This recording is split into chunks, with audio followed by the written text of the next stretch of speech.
2008 Mitsubishi Lancer. It's got a 2.0 liter on this one. So I want to show you a quick fix on how to fix your idling issue. Let's say you're at a traffic light and you have the AC turned on and it feels like it's gonna cut off. The RPM just keeps going down. Most likely you're gonna have a clogged up throttle body, which is this one right here.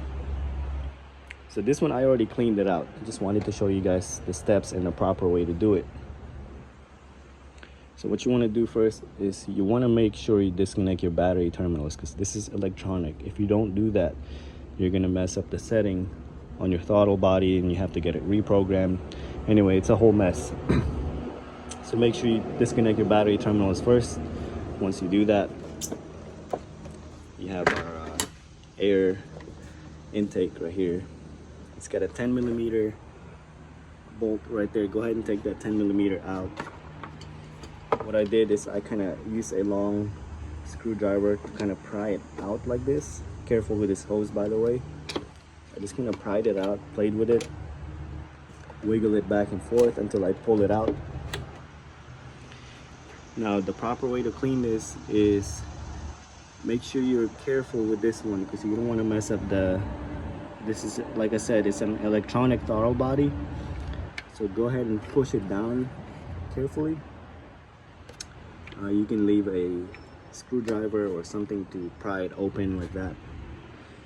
Now while you have it open, go ahead and buy you a can of this. I know this is for mass airflow sensor, but I don't have one with me. But you can also buy a throttle body cleaner. It comes in the same can like this. It's called CRC.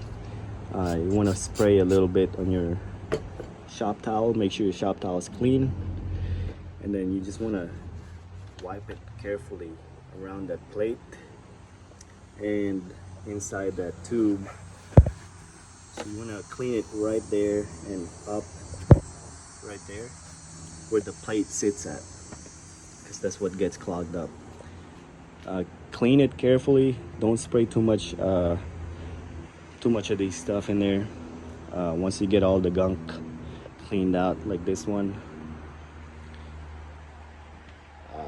pull this out carefully, put everything back together, put your battery terminals back on.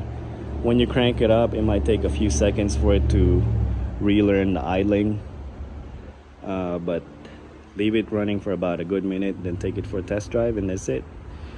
Guys, I hope this video helped you out. If it did, please give me a thumbs up, click on the subscribe button. That'll really help me out with the algorithm.